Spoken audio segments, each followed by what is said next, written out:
સમાચારમાં વાત કરીએ તો સમાચાર રાજકોટથી સામે આવી રહ્યા છે। રાજકોટમાં સિટી બસ અકસ્માત મામલે મોટા સમાચાર સામે આવ્યા છે। તો મહત્વપૂર્ણ સમાચાર સામે આવ્યા છે, જેમાં ઇન્દિરા સર્કલ પાસે જ અકસ્માત થયો હતો। 4 લોકોએ પોતાનો જીવ ગુમાવ્યો છે। સિટી બસ અકસ્માત મામલે સમાચાર સામે આવ્યા છે। ઘટનાના બસની અંદરના સીસીટીવી ફૂટેજ સામે આવ્યા। E52 નંબરની બસની અંદર લાગેલા સીસીટીવી ફૂટેજ સામે આવ્યા છે। કઈ રીતે બસ ચાલકે અકસ્માત સર્જ્યો તે સામે આવ્યું છે। તો આ સીધા દ્રશ્યો અમે આપને બતાવી રહ્યા છે। બસની અંદરના જે સીસીટીવી હતા તેમાં સમગ્ર ઘટના કેદ થઈ છે। તો E52 નંબરની બસની અંદર લાગેલા સીસીટીવી ફૂટેજ સામે આવ્યા છે। તો આ સીધા દ્રશ્યો અમે આપને બતાવી રહ્યા છે। સીસીટીવી બસ ચાલકની આ બેદરકારી। સંવાદદાતા ધ્રુવ કુંડેલ ફોન લાઈન પર જોડાયા છે। જી ધ્રુવ, જે સિટી બસનો અકસ્માત થયો હતો, બસની અંદરના સીસીટીવી હાલ સામે આવી રહ્યા છે, શું છે વિગત? ચોક્કસથી સિટી બસ ચાલક દ્વારા જે ગઈકાલે જે અકસ્માત સર્જાવાનો જે મામલો છે તે સામે આવ્યો હતો, ત્યાર બાદના સીસીટીવી હાલ સામે આવ્યા છે। સમગ્ર ઘટનાના સીસીટીવી ફૂટેજ પણ આવી ચૂક્યા છે। ત્યારે આ ઘટનાના બસના અંદરના જે સીસીટીવી છે તે ફૂટેજ છે તે સામે આવ્યા છે। E52 નંબરની આ બસની અંદરમાં લાગેલા જે સીસીટીવી ફૂટેજ છે તે સામે આવતા કહી શકાય કે અનેક જે ચોંકાવનારા ખુલાસાઓ પણ સામે આવી શકે છે। કઈ રીતે બસ ચાલક દ્વારા અકસ્માત સર્જવામાં આવ્યો તેને જ લઈને સમગ્ર હકીકત છે તે સામે આવ્યું છે। સીસીટીવીમાં સ્પષ્ટપણે જોઈ શકાય છે કે કઈ રીતે સમગ્ર ઘટના બની હતી, કઈ રીતે ડ્રાઈવર દ્વારા બસ હંકારવામાં આવતા 2 વ્હીલર, 3 વ્હીલર અને 4 વ્હીલરમાં રહેલા લોકો અડફેટે ચડ્યા હતા। ચોક્કસથી પોલીસ દ્વારા હાલ આ સીસીટીવીને લઈને તપાસ કરવામાં આવશે કે કઈ રીતે આખી ઘટના ક્રમ અંજામ આપવામાં આવ્યો। એટલે કે ખૂબ જ ગંભીર પ્રકારની બેદરકારીથી બસ ચાલકે આ જે બસ ચલાવી હતી તેના જ કારણે 4 લોકોના મોત નીપજ્યા છે। આ મામલે કહી શકાય કે બસ ચાલક છે તે નશાની હાલતમાં હતો, એ પ્રકારની જે માહિતી છે તે સ્થાનિક લોકોએ આપી હતી। ત્યારે આ મામલે કહી શકાય કે તપાસ પણ શરૂ કરવામાં આવી છે કે બસ ચાલક ખરા અર્થમાં નશાની હાલતમાં હતો કે કેમ।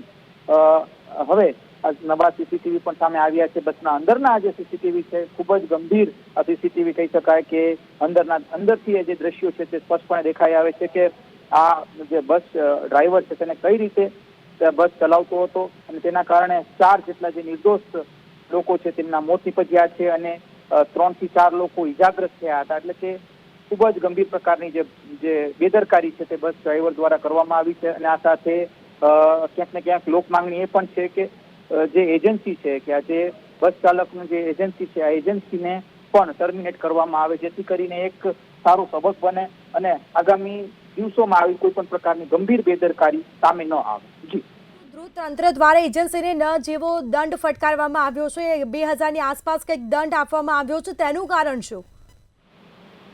ચોક્કસથી કહી શકાય કે આ દંડની જે રકમ છે તે ખૂબ જ ઓછી છે। આ પ્રકારની હાલ પ્રાથમિક મળી રહી છે કે અકસ્માતની ઘટનામાં કંપનીની માત્ર 2674 રૂપિયાનો જે દંડ છે તે ફટકારવામાં આવ્યો। એક સવાલ ક્યાંક ઉભો થઈ રહ્યો છે લોકોમાં, અને મનપા દ્વારા જે દંડ ફટકારવામાં આવ્યો છે તે ક્યાંક ને ક્યાંક રકમ ખૂબ જ ઓછી છે। એક હાસ્યાસ્પદ રકમ કહી શકાય અને લોકોની સ્પષ્ટપણે માંગણી છે કે આનો જે કોન્ટ્રાક્ટ છે તે રદ થવો જોઈએ અને એક શીખ મળે એ પ્રકારની કાર્યવાહી થવી જોઈએ। કાયદેસરની જે એક કાર્યવાહી થવી જોઈએ એ કાર્યવાહી કાફી જરૂર છે, જેથી કરીને ભવિષ્યમાં આ પ્રકારની ઘટના છે તે સામે ન આવે। ધ્રુવ, ક્યાંક ને ક્યાંક તપાસમાં એવું પણ સામે આવ્યું છે કે જે ડ્રાઈવરનું લાયસન્સ છે તે ફેબ્રુઆરીમાં એક્સપાયર થયું હતું। જી ચોક્કસથી ગઈકાલે જ આ પ્રાથમિક જે માહિતી છે તે મળી હતી કે જે ડ્રાઈવર શિશુપાલ રાણા છે તેનું જે લાયસન્સ છે તે ફેબ્રુઆરી સુધીનું હતું। એટલે કે આ એક ચોંકાવનારી જે વિગતો છે તે સામે આવી છે। ફેબ્રુઆરી 2025માં આ જે લાયસન્સ છે તે એક્સપાયર થઈ ગયું છે, ત્યારબાદ તેને આ લાયસન્સ છે તે રિન્યુ નહોતું કરાયું। એક મોટો સવાલ ક્યાંક હાલ મંતવ્ય ન્યૂઝ પૂછી રહ્યું છે, તો શા કારણે જો લાયસન્સ એક્સપાયર થઈ ગયું હોય તો શા કારણે આ જે ડ્રાઈવર છે તે ડ્રાઇવિંગ કરતો હતો, ડ્રાઇવિંગ સીટ ઉપર બેઠો હતો। હવે આને જ લઈને હવે ક્યાંક ને ક્યાંક પોલીસ તપાસ પણ શરૂ કરવામાં આવી છે અને પોલીસ દ્વારા ઝીણવટ તપાસ છે તે કરવામાં આવી રહી છે। જી આરટીઓની તપાસમાં પણ એવું સામે આવ્યું છે કે આ સિટી બસની બ્રેક ફેલ ન હતી અને એવા અનેક એવા ખુલાસાઓ થયા છે, તેને લઈને કોઈ તપાસ કરવામાં આવી છે કે કેમ?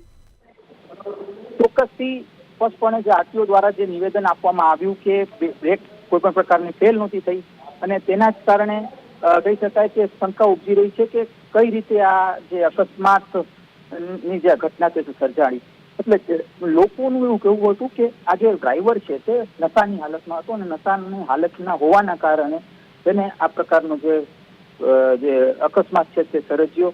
ચોક્કસથી હવે આને લઈને પોલીસ દ્વારા પણ જે ઝીણવટ તપાસ છે તે કરવામાં આવી રહી છે. એફએસએલની ટીમે પણ સ્પષ્ટ કહી દીધું છે કે આ જે કોઈ પણ પ્રકારની બ્રેક ફેલ ની જે વાત છે તે ખોટી છે. ધ્રુવ, ખાસ કરીને વાત કરવામાં આવે તો આરટીઓ દ્વારા પણ તપાસ કરવામાં આવી છે. બીજી તરફ કોઈ એફએસએલ રિપોર્ટમાં ખુલાસો થયો છે તેને લઈને? હજી ખુલાસો સ્પષ્ટપણે પોલીસ અને એફએસએલની જે ટીમ છે તેઓએ પણ જણાવ્યું કે અત્યારે પ્રાથમિક ધોરણે અત્યારે એવી માહિતી મળી રહી છે કે બ્રેક ફેલની કોઈ વાત નથી અને ખાસ હાલ જે ડ્રાઈવર છે તે ડ્રાઈવર આ પ્રકારની ગંભીર બેદરકારી અથવા તો જે ભૂલ છે તે કઈ રીતે કરી આ એક સવાલ એક ઊભો થઈ રહ્યો છે.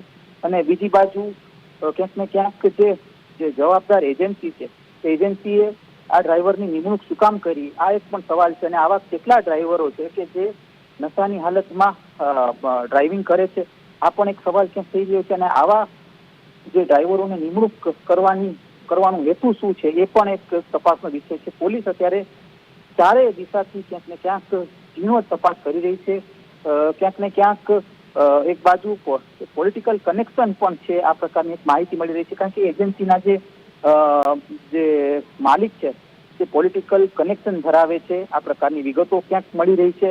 ત્યારે ચોક્કસથી લોકોની એક માંગ છે કે આ જે ઘટના ગઈકાલે ઘટી તેમાં કોઈ પણ પ્રકારની પોલિટિકલ કનેક્શન ન આવવું જોઈએ, જેથી કરીને આવા જે ઘટનાઓનું પુનરાવર્તન ન થાય. કારણ કે આ પહેલા પણ અનેક વખત આવી જે ઘટનાઓ છે તે સામે આવી ચૂકી છે અને ક્યાંક ને ક્યાંક આવા પોલિટિકલ કનેક્શનના કારણે એ ઘટનાને દબાવવાના જે પ્રયાસો છે થયા છે. તો આ કિસ્સામાં આ પ્રકારની જે ઘટના દબાવવાની વાત ક્યાંક ન આવે આવી એક લોકોની માંગ છે.